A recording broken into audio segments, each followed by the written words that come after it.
Joining me now is Andrew Weissmann, who served as FBI General Counsel and is a senior member of Special Counsel Robert Mueller's investigative team. He is now the co-host of the indispensable podcast, Prosecuting Donald Trump. They've now written the word indispensable into the intro because that's how firmly I believe in the essentialness of your podcast. Andrew, number one, in terms of Rudy Giuliani here, how likely is it that Ruby Freeman and Shaye Moss are called as witnesses in Jack Smith's federal criminal case, should that go to trial? Highly likely. Highly, right? Yeah. They are witnesses who are highly likely in the federal case as well as in the Georgia state case. In fact, in the Georgia state case, there are charges that really are all about the harassment and what happened to them. But that's also true in the federal case. And there's good reason. It helps prove the case. It also helps make the case a little less abstract. Yeah. And I think it's because as serious as that case is, it is an attempt and a conspiracy case. But with Ruby Freeman and Shaye Moss, it happened. It's like what's the evidence that we're going to hear, I think, in that case about the Capitol Police. This is not abstract. This isn't something that they tried and it didn't go anywhere. They're people who suffered. And one thing I just wanted to note in your intro about Rudy Giuliani is the reason he's in the position he's in now in court, leave aside, of course, the judge found he did this, is he did not participate in the discovery process over and over again. In other words, this is a civil case. The judge issued orders about both sides needing to give discovery back and forth. And he basically said, see ya, not doing it. He repeatedly did not do that. So it's clear that the judge was saying, you're hiding something. I don't know what it is. I don't know if it's because of your other civil problems. I don't know if it's criminal problems. But if you keep on just being contemptuous, this is what's going to happen. And she had to keep on taking steps of financial penalties. That's why there was a default judgment.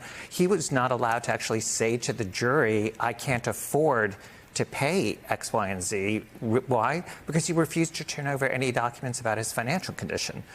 So it's really important to remember that this is somebody who is the former mayor, the former head of the Southern District of Newark U.S. Attorney's Office, a senior member of the Department of Justice, and it's sort of an emblem of what this country has become, or at least a part of what this country has become. And what acolytes of Donald Trump have become, no matter what their backgrounds are in terms of justice. Right.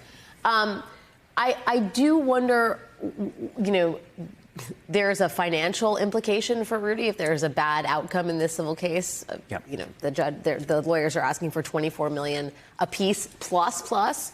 But what are the implications as this case kind of foreshadows the Jack Smith federal case? I mean, how closely do you think the feds are going to be looking at the outcome here in terms of both the jury pool and also public opinion, and then in terms of sort of the criminal aspect of it all? Well, I don't think it's terribly connected. And we could expect a result of, $10 million or $50 million. Who knows? But I think that the issue is not just sort of damages that these plaintiffs are clearly deserved because they've been harmed.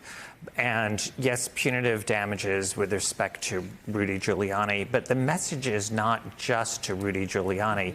It's a little bit like the Dominion case, which is that the message is to enablers of Donald Trump that if you engage in this conduct, this is what can happen. And that it doesn't involve jail time. It is a question of there being some legal accountability and deterrence for engaging in this kind of activity. In terms of the criminal case, if I were Jack Smith or on his team, I would mostly be looking to see how did Ruby Freeman and Shaye Moss do on the stand. You have some sense of that from their congressional testimony, which you played.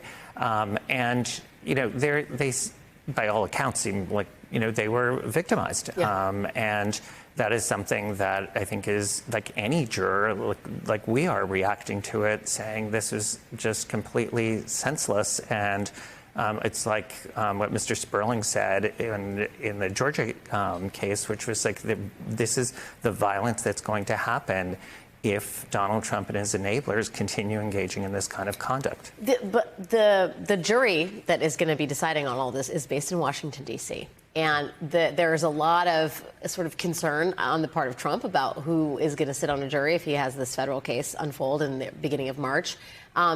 If the jury is very sympathetic to the case of Ms. Freeman and Ms. Moss, does that not bode well for Jack Smith, who's going to have to pull people from the same selection of individuals? Yeah, I mean, look, I do think that prosecutors and defense lawyers obviously look at the venue they're in and they sort of worry about it the way that Jack Smith may be worried about a Florida jury. I mean, because again, it only takes one in a criminal case to be a hung jury.